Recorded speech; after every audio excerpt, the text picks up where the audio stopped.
நம்ம வீடியோ பார்க்குறதுக்கு முன்னாடி சப்ஸ்கிரைப் பண்ணிட்டு பாருங்க நண்பா, உங்களுக்கு ரொம்பவே யூஸ்ஃபுல்லாக இருக்கும். வாங்க வீடியோக்குள்ளே போகலாம்.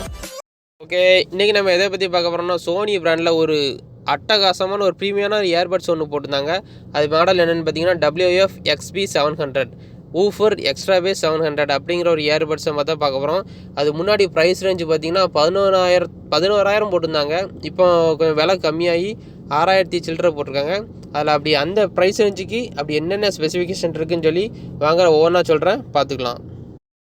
ஃபஸ்ட்டு இதோட டிசைன் அண்ட் பில்டு குவாலிட்டியை பற்றி பார்ப்போம். இதை டிசைனும் பில்டு குவாலிட்டியும் பார்த்தீங்கன்னா சும்மா வேறு லெவலில் செம ப்ரீமியமாக கொடுத்துருக்காங்க. அந்த ப்ரைஸ் செக்மெண்ட்டுக்கு அவ்வளோ ப்ரீமியமாக கொடுத்துருக்காங்க. ஏன்னா அது பார்க்க மாடலே வித்தியாசமாக இருக்கும். இதே மாதிரி வேறு இயர்பட்ஸே இருக்காதுன்னு நினைக்கிறேன். ஏன்னா சோனி போடுற இயர்பட்ஸ் எல்லாமே டிஃப்ரெண்ட் மாடலாக டிஃப்ரெண்ட் ஸ்ட்ரக்சரோடு இருக்கும். அதே மாதிரி தான் இதையும் போட்டிருக்காங்க. அதோட பில்டு குவாலிட்டியாக இருக்கணும், தொட்டு பார்த்தாலே தெரியும். அவ்வளோ ஸ்ட்ராங்கான பிளாஸ்டிக்கும் சரி, டிசைனும் சரி, பார்க்கவே லுக்காக நீங்கள் காதில் வச்சிங்கன்னா நல்லா ஃபிட் ஆகும் உங்களுக்கு. நீங்கள் கரெக்டான ரப்பர் டிப்ஸை போட்டு உங்கள் காதில் மாட்டினீங்கன்னா அவ்வளோ சீக்கிரத்தில் கீழே விழாது. நல்லா ஃபிட் ஆகிற மாதிரி நல்ல மாடலாக கொடுத்துருக்காங்க. அப்புறம் பார்த்திங்கன்னா அந்த ரெண்டு இயர்பட்ஸ்லையும் பார்த்திங்கன்னா டச் கண்ட்ரோல் கிடையாது, பட்டன் தான். அதுவும் பட்டன் பெரிய பட்டனாக பின்னாடி கிடையாது, சைடில் குட்டி பட்டனாக அழகாக இருக்கும். நீங்கள் ஈஸியாக கண்ட்ரோல் பண்ணுற மாதிரி. ஏன்னா இயர்பட்ஸே லைட்டாக வெளியே தான் ப்ரொஜெக்ட் ஆகிருக்கும். மற்ற இயர்பட்ஸ் மாதிரி காதுக்குள்ளே இருக்காது. இது லைட்டாக வெளியே ப்ரொஜெக்ட் ஆகிருக்கும். எல் மாதிரி வெளியே ப்ரொஜெக்ட் ஆகிருக்கனால அது சைடில் குட்டி பட்டன் கொடுத்துருப்பாங்க. பட்டனுக்கு ப்ரெஸ் பண்ணுறதுக்குலாம் ரொம்பலாம் கஷ்டமாக இருக்காது. நார்மலாக நீங்கள் கையை கொண்டு போய் ப்ரெஸ் பண்ணாலே ஈஸியாக நீங்கள் ப்ரெஸ் பண்ணிடலாம். அதோட ரெண்டு பக்கமும் அவங்களோட சோனிங்கிற பிராண்டோட பார்க்கவே லுக்காக செமையாக இருக்குது. அதுவும் இல்லாமல் சார்ஜிங் கேஸை பார்த்திங்கன்னா நல்ல ப்ரீமியமாக அழகாக கொடுத்துருக்காங்க. எல்இடி லைட்டோட டைப்-C சார்ஜிங் போர்ட்டோட பார்க்கவே நல்லா பெர்ஃபெக்டாக ப்ரீமியமாக இருக்குது. அப்புறம் பார்த்திங்கன்னா இதோட ஆடியோ குவாலிட்டி பற்றி பார்ப்போம். பேஸ் லெவலுக்கு ஏற்ற இயர்பட்ஸ்னே சொல்லலாம். ஏன்னா பேஸ் இதில் அவ்வளோ பஞ்சியாக அவ்வளோ கிறிஸ்பியாக இருக்குது. நீ இந்த மாதிரி பஞ்சாக எதுலேயுமே கேட்டிருக்க மாட்டீங்கன்னு தான் நான் நினைக்கிறேன். ஏன்னா அவ்வளோ பேஸ் சவுண்டு செமையாக இருக்குது. நீங்கள் காதில் மாட்டிட்டிங்கன்னா போதும், நல்ல டிடிஎஸ் எஃபெக்டில் தியேட்டரில் உட்காந்த மாதிரி இருக்கும். அவ்வளோ பெர்ஃபெக்டாக சவுண்டுலாம் சும்மா வேறு லெவலில் இருக்குது இதில். ஆனால் இன்னொன்று என்னென்னு பார்த்தீங்கன்னா, நீங்கள் ஃபுல் சவுண்டு வச்சு பேஸ் கேட்டாலுமே கொஞ்சம் கூட உங்களுக்கு காது வலிக்காது. ஏன்னா அவ்வளோ பெர்ஃபெக்டாக ப்ரீமியமாக கொடுத்துருக்காங்க. நீங்கள் மற்ற இயர்பட்ஸ்லாம் ஃபுல் சவுண்டு வச்சிங்கன்னா கொஞ்சம் நேரத்தில் காது வலிக்க ஆரம்பிச்சிடும். ஆனால் இதில் பார்த்தீங்கன்னா நீங்கள் எவ்வளோ நேரம் ஒரு நாள் ஃபுல்லாக கேட்டாலும் கூட உங்களுக்கு காது வலிக்குங்கிற இதே ப்ராப்ளமே கிடையாது. நீங்கள் காதில் மாட்டிட்டு நீங்கள் பாட்டு கேட்டிங்கன்னா போதும், நீங்கள் இயர்பட்ஸில் கேட்ட மாதிரி உங்களுக்கு இருக்காது. உங்கள் சுற்றி தான் பாட்டு கேட்குற மாதிரியே இருக்கும். அவ்வளோ ப்ரீமியமாக கொடுத்துருக்காங்க. அப்புறம் இதில் ஆடியோ குவாலிட்டியில் டிரைவர் பார்த்தீங்கன்னா 12mm டிரைவர், நல்ல பெரிய டிரைவர் கொடுத்துருக்கனால சாங்ஸ் நீங்கள் கேட்கும்போது எல்லாமே அவ்வளோ கிறிஸ்பியாக பஞ்சியாக இருக்கும். ட்ரிபிளாக இருக்கட்டும், பேஸாக இருக்கட்டும், வோக்கல்ஸாக இருக்கட்டும், எல்லாம் செமையாக இருக்குது இதில். அப்புறம் இந்த இயர்பட்ஸோட சவுண்டு குவாலிட்டியில் உள்ள ஃப்ரீக்வன்சி பார்த்தீங்கன்னா 20 ஹெர்ட்ஸ்லேருந்து 2000 ஹெர்ட்ஸ் வரைக்கும் அசால்ட்டாக கேட்கலான்னு சொல்லியிருக்காங்க. அவ்வளோ பேஸாக இருக்கட்டும், எஃபெக்டாக இருக்கட்டும், செமையாக இருக்குது. அப்புறம் இன்னொரு விஷயம் என்னென்னு பார்த்தீங்கன்னா, நீங்கள் ஏர்பட்டை செக் பண்ணுறதுக்கு 44,000 ஹெர்ட்ஸ் வரைக்கும் நீங்கள் இன்க்ரீஸ் பண்ணி சவுண்டு கேட்டு செக் பண்ணிக்கலாம் அப்படின்னு வர சொல்லியிருக்காங்க. இது ரொம்பவே அதிகம் தான் இது. அப்புறம் இந்த இயர்பட்ஸில் ப்ரொடெக்ஷன் பார்த்தீங்கன்னா IPX4 ரேட்டிங் வாட்டர் ரெசிஸ்டன்ட் கொடுத்துருக்காங்க. வாட்டர் ரெசிஸ்டன்ட்னா இது வாட்டர் ரெசிஸ்டன்ட்லேயே splash proof and dust proof அது மட்டும் தான் கொடுத்துருக்காங்க. அதே மாதிரி நீங்கள் நல்ல தண்ணி நிறைய கட்டி கிடக்கிற இடத்துல, ஆழமான இடத்துல போட்டிங்கன்னா கண்டிப்பாக ஃபால்ட் ஆகிறதுக்கு வாய்ப்பு இருக்குது. இது எதுலேருந்து ப்ரொடெக்ட் பண்ணணும்னா, நீங்கள் ஜிம்மில் ஒர்க் அவுட் பண்ணுறீங்க, இல்லைனா சைக்கிளிங் போயிட்டுருக்கீங்க, ஸ்போர்ட்ஸ் விளாட்றீங்க அப்படின்னா உங்களுக்கு ஸ்வெட்டிங் ஆகும், வேர்க்கும். அந்த டைமில் அந்த ஸ்வெட்டிங் பட்டாலும் இந்த இயர்பட்ஸுக்கு ஒன்றும் செய்யாது. அதே மாதிரி நீங்கள் மலையில் நடந்து போய்ட்டு இருக்கிறோமா, சடக்குன்னு மலைகளை லைட்டாக தூருச்சுன்னா அந்த ஸ்ப்ளாஷிங் பட்டாலும் ஒன்றும் செய்யாது. ஆனால் நல்ல ஆழமான இடத்துல தண்ணி கட்டி கிடக்கிற இடத்துல போட்டிங்கன்னா கண்டிப்பாக ஃபால்ட் ஆகிறதுக்கு வாய்ப்பு இருக்குது.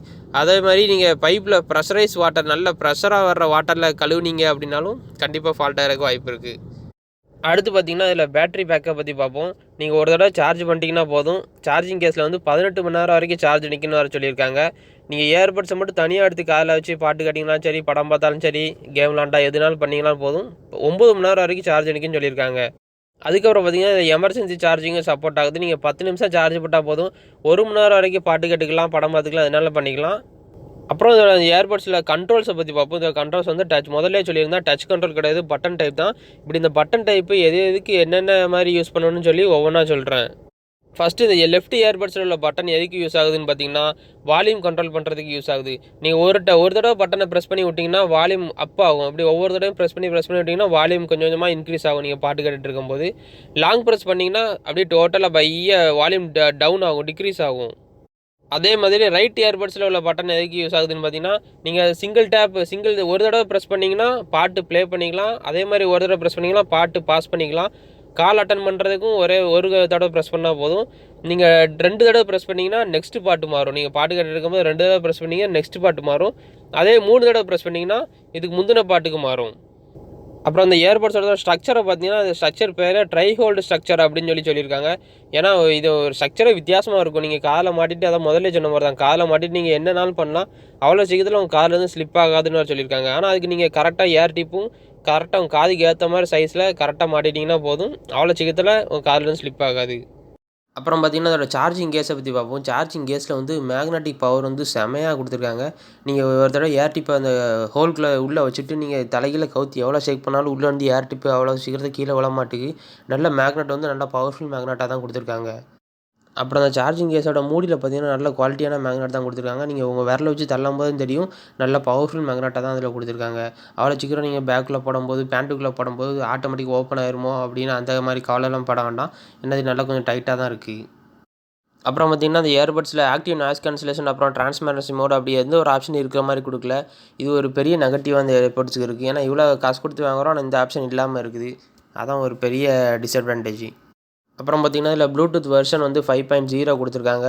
அப்புறம் ப்ளூடூத் கனெக்டிவிட்டி வந்து ஒரு 10 மீட்டர் வரைக்கும் நீங்கள் 2 கேட்ஜெட் வரைக்கும் கனெக்ட் பண்ணிக்கலாம்னு சொல்லியிருக்காங்க. அட் அ டைமில் மொபைலாக இருக்கட்டும், டேப்லெட்டு, லேப்டாப்பு அது மாதிரி 2 கேட்ஜெட்டாக நீங்கள் இதிலே கனெக்ட் பண்ணிக்கலாம் 10 மீட்டர் டிஸ்டன்ஸ் வரைக்கும். அப்புறம் பார்த்தீங்கன்னா இதில் லோ லேட்டன்சி மோட் அவைலபிளாக இருக்குது. இதில் ப்ளூடூத் சிப்பு பார்த்தீங்கன்னா பெர்ஃபெக்டாக ஒர்க் ஆகுது இந்த லோ லேட்டன்சி மோடில். இது எதுக்குன்னு பார்த்தீங்கன்னா நீங்கள் கேம் விளாண்டுட்ருக்கீங்க அப்படி இல்லைனா ஏதாவது ஒரு வீடியோ பார்க்கிங்க அப்படின்னா அந்த வீடியோவில் உள்ள சவுண்டும் இந்த இயர்பட்ஸும் கரெக்டாக சிங்க் ஆகணும். ஒவ்வொரு இயர்பட்ஸு பார்த்தீங்கன்னா இப்போ கேம் விளாண்டுட்டு இருக்கும்போது அங்கே சவுண்டு இப்போ சப்போஸ் கன் ஷூட் பண்ணுறீங்க அப்படின்னா நீங்கள் ஷூட் பண்ணி ஒரு 2 செகண்ட் கழிச்சு அவங்க இயர்பட்ஸுக்கே சவுண்டு வரும். ஆனால் இதில் அப்படி கிடையாது.